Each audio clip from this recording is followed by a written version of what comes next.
네, 몰카 혐의를 받고 있는 가수 정준영 씨의 구속 여부가 오늘 결정됩니다.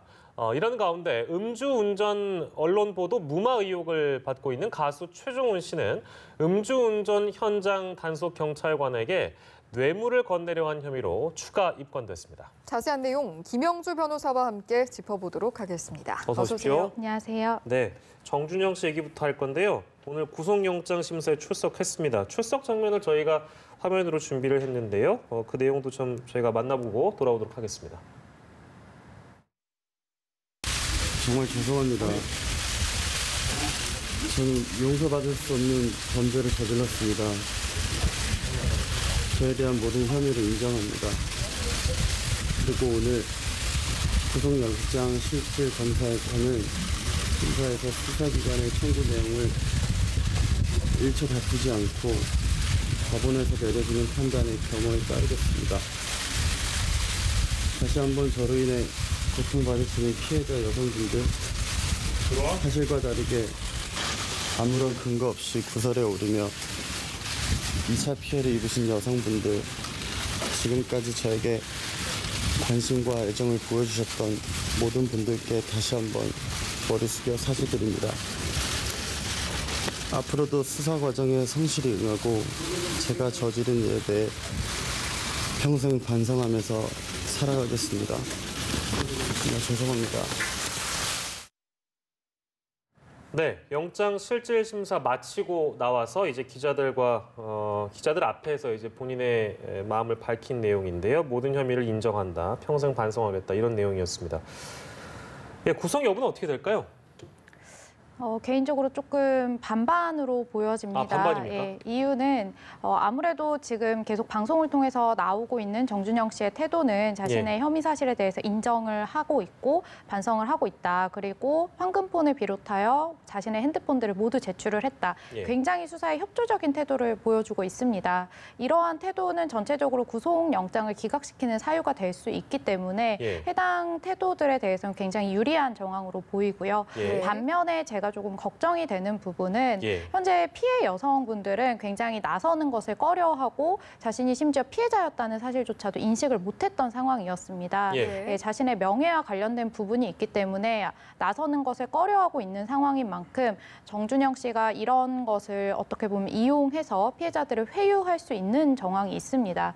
그렇다라고 하면 이것 또한 증거인멸의 가능성이 있기 때문에 해당 부분에 있어서는 구속을 해야 한다라는 쪽으로 작용을 할 것으로 보이고요.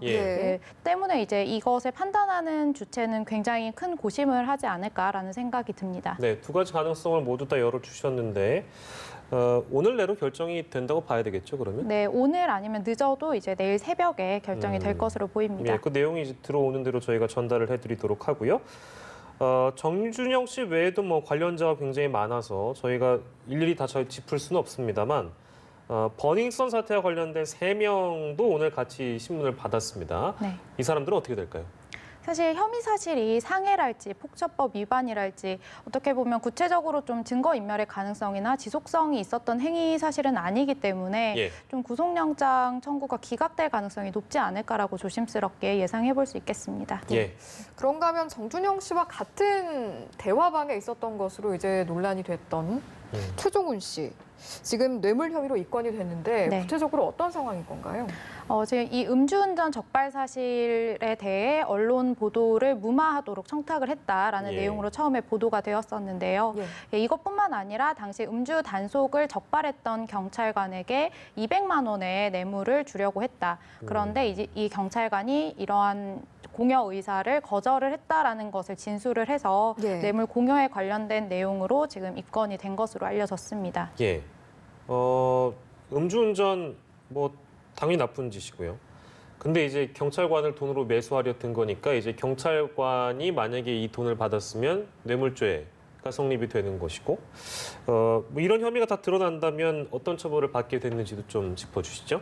현재 지금 최종훈 씨 같은 경우 성폭법 위반에 관련된 내용도 보도가 되었고요. 예. 그리고 뇌물 공여의 경우 의사표시만 한 경우에도 처벌이 가능합니다. 아, 그렇습니까? 예. 그렇기 때문에 해당 범죄 사실까지 다 하면은 예. 좀 불법성이 어느 정도 인정이 되는 측면이 있어서 좀 중형이 나올 가능성도 조심스럽게 예측해 볼 수 있겠습니다. 네. 사실 이런 일련의 사안들이 버닝썬 사태로 촉발이 된 건데 지금 버닝썬 사태 못지않게 클럽 아레나의 어떤 수사가 이루어지고 있는데 이것 자체도 굉장히 큰 상황으로까지 번질 수 있다. 이런 시각들이 많더라고요. 네, 맞습니다. 아레나의 경우 사실 버닝썬이 이 아레나를 모델로 해서 만들어졌다라는 예. 이야기가 나왔을 정도로 예. 아레나는 예전부터 좀 문제가 많다라고 굉장히 많은 이야기가 있었습니다. 그리고 실제로 이 아레나의 실소유주라고 많은 사람들이 알고 있는 강 씨의 경우 예.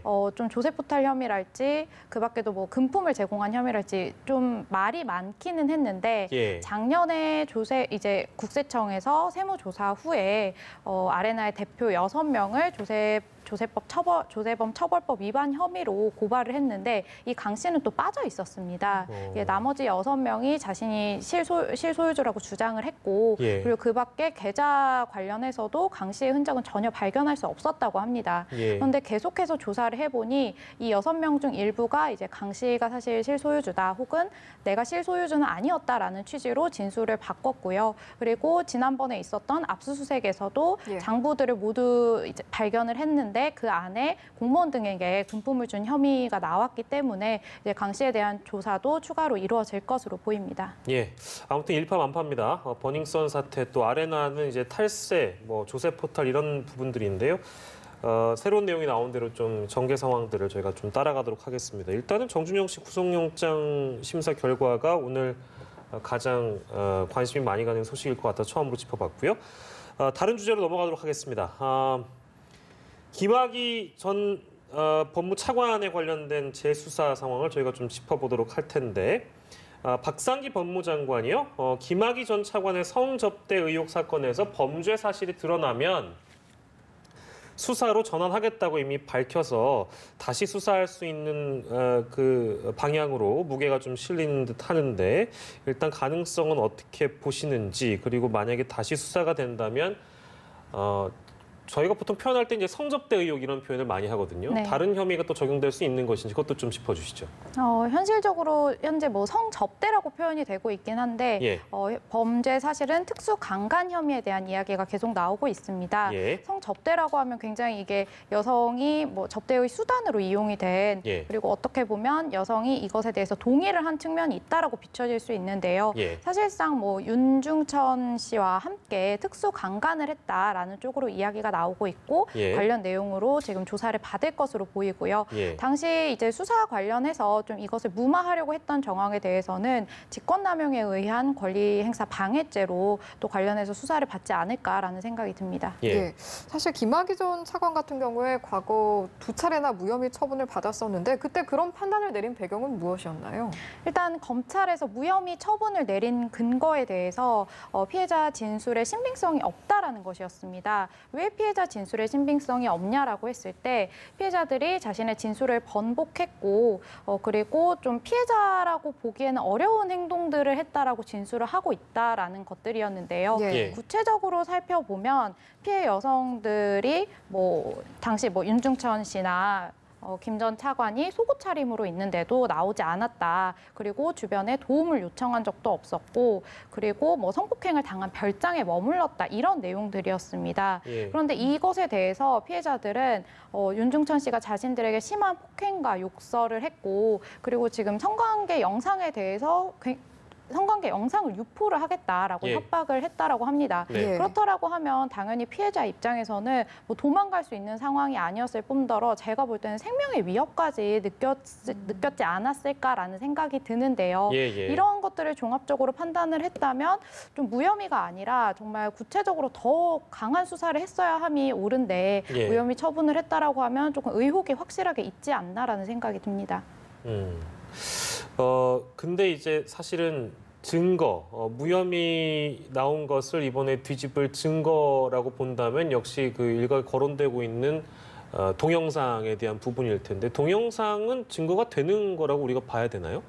사실 그 동영상이 언제 찍혔는지, 그 네. 언제의 행위인지도 문제가 되고요. 네. 그리고 특수 강간 혐의라고 하면 흉기를 이용하거나 2명 이상이 강간을 했을 경우에 성립이 되는 범죄입니다. 예. 그렇다고 하면 이제 2명이 같이 강간을 했냐라는 예. 것을 동영상을 통해 입증을 할 수 있냐에 대해서도 사실은 조금 물음표인 것도 사실이고요. 쉽지 않은 부분이 예. 있다. 그렇다라고 하면 피해자 진술들을 토대로 이번 사건도 구체적으로 좀 수사가 진행이 되어야 할 것으로 보이는데 예. 아무래도 피해자 진술에 있어서는 이전에 한번 검찰 수사를 통해 무혐의가 났기 때문에 뭐 이번에 예전 그 당시 수사 당시에 무혐의 처분을 할 때 뭔가 외압에 의한 것이 있었다라고 한다면 피해자 진술 역시도 예전에는 좀 신빙성이 없다고 판단이 되었던 것이 이번에는 또 다르게 보여질 수 있지 않을까 하는 생각이 듭니다. 네.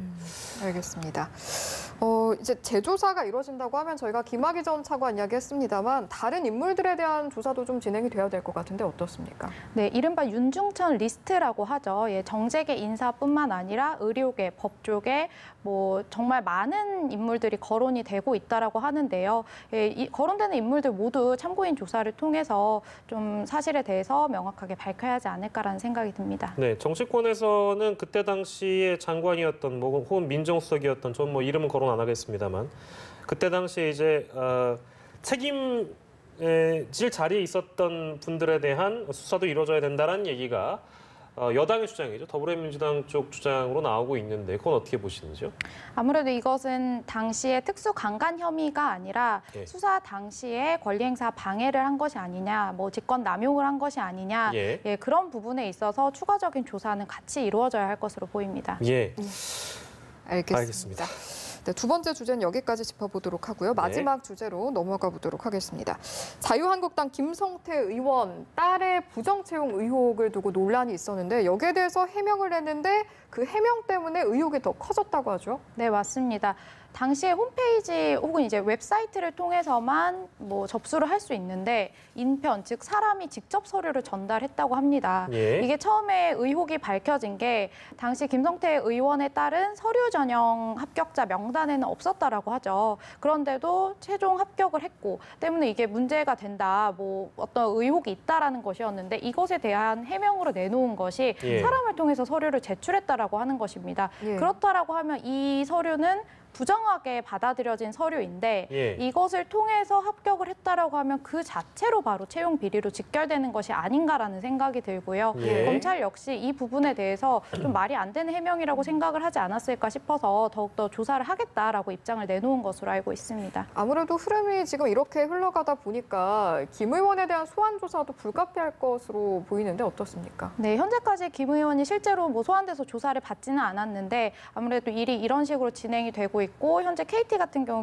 계속해서 압수수색을 받고 있는 상황이고 예. 그리고 실제로 그 두 번째의 압수수색 끝에 뭐 당사 그 채용자의 이름 옆에 그 전현직 의원이랄지 공무원이랄지 이름이 같이 기재가 되어 있었다고 합니다. 예. 네, 이런 상황까지라면 이제 김 의원은 아무래도 소환되어 조사받는 것은 불가피하지 않을까 싶습니다. 예. 이래도 문제고 저래도 더 문제네요. 그러니까 네. 지금 상황은 인편으로 지원서를 제출했다. 이거를 시청자 여러분들께서 어떻게 생각하실지 모르겠습니다.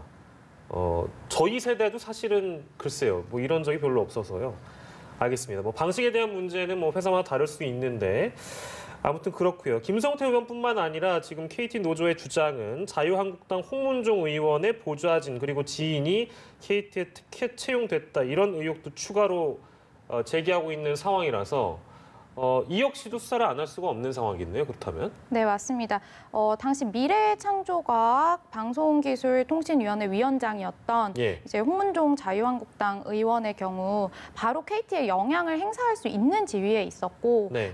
그런데 지금 4명, 관련자 4명이 KT에 채용이 되었던 예. 예, 그런 정황이 포착이 되고 있습니다. 그렇다라고 하면 이분 역시 같이 수사를 받아야 될 것으로 보입니다. 예. 아직은 수사 단계이긴 하지만 일련의 등의 비리들이 사실로 확인이 된다면 어떤 혐의를 적용받고 또 어느 정도의 처벌을 받는지도 좀 짚어보죠.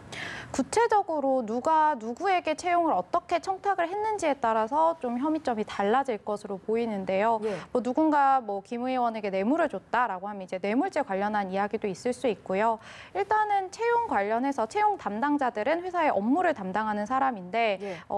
사실과 다른 내용으로 이 채용 비리, 이 사람들을 합격을 시키면 안 되는데 시켰다라고 하면 이거 역시 뭐 위계에 의한 업무방해 행위가 되기 때문에 해당 행위의 경우 5년 이하의 징역으로 처벌을 받을 수 있습니다. 그리고 뭐 김 의원을 비롯해서 홍 의원도 그렇고 뭐 자신의 직권을 남용을 해서 채용을 하라라고 이야기를 했다라고 하면 역시 권리행사방해, 직권남용죄 등으로 처벌받을 수 있을 것으로 보입니다. 예, KT 채용 청탁에 대한 얘기였고요. 요즘 주총 시즌이라 가지고 이 얘기가 더불어 나오는 것 같은데 KT의 소액 주주들이요. 이때 당시 이제 불법 경영이나 비리 의혹이 있었다라고 이제 황창규 회장과 이석채 전 회장을 상대로 주주 대표 소송을 할 예정이다. 라고 하네요. 이 내용은 어떻게 된 것이고 구체적으로 전개 방향이 어떻게 흘러갈까요? 네, 주주 대표 소송이라고 하면 보통은 회사라고 할 때 예. 주인은 주주가 맞습니다. 네. 그런데 아무래도 이 많은 주주들이 회사의 업무를 볼 수가 없기 때문에 회사에 손발이 되어서 움직이는 건 이사고 이것을 감시하는 건 감사가 하는 거고요. 예. 근데 아무래도 뭐 주주가 굉장히 영향력 있는 주주권을 행사할 수 있는 그런 사람이라고 한다면 알아서 눈치를 볼 텐데 예. 소액주주들의 눈치는 생각보다 보지 않는 경향이 있습니다. 그렇기 때문에 법률에서는 이 소액주주들이 모여서 함께 대표 소송을 제기할 수 있도록 하는 것인데요. 이게 예. 바로 되는 것은 아니고 네. 이제 회사 측에 이 문제가 되었던 이사나 감사 등에 대해서 손해배상 청구를 해달라라고 소재기를 청구할 수 있습니다. 예, 예. 그런데 회사는 이것을 받아들이지 않을 수도 있죠. 그러면 30일이 지나도 받아들이지 않을 경우에는 예. 주주들이 직접 대표 소송을 할 수 있는 것인데 예. 지금 아무래도 채용 비리 관련해서 굉장히 이야기가 많이 나오고 있기 때문에 네. 소액 주주들이 회사가 직접 손을 쓰지 않으면 자신들이 직접 소송을 통해서라도 이 사실을 밝혀내겠다라고 강한 의지를 보이고 있는 것으로 알고 있습니다. 소액 주주도 어쨌든 주주들인 네, 맞습니다. 것이고 네. 본인들도 권리가 있는 거니까요. 이런 부분에 본인들이 피해를 봤다면 소송을 낼 수 있는 거겠죠. 예, 오늘은 세 가지 주제를 놓고 이야기를 나눠봤습니다. 이 시간은 김영주 변호사와 함께했습니다. 고맙습니다. 고맙습니다.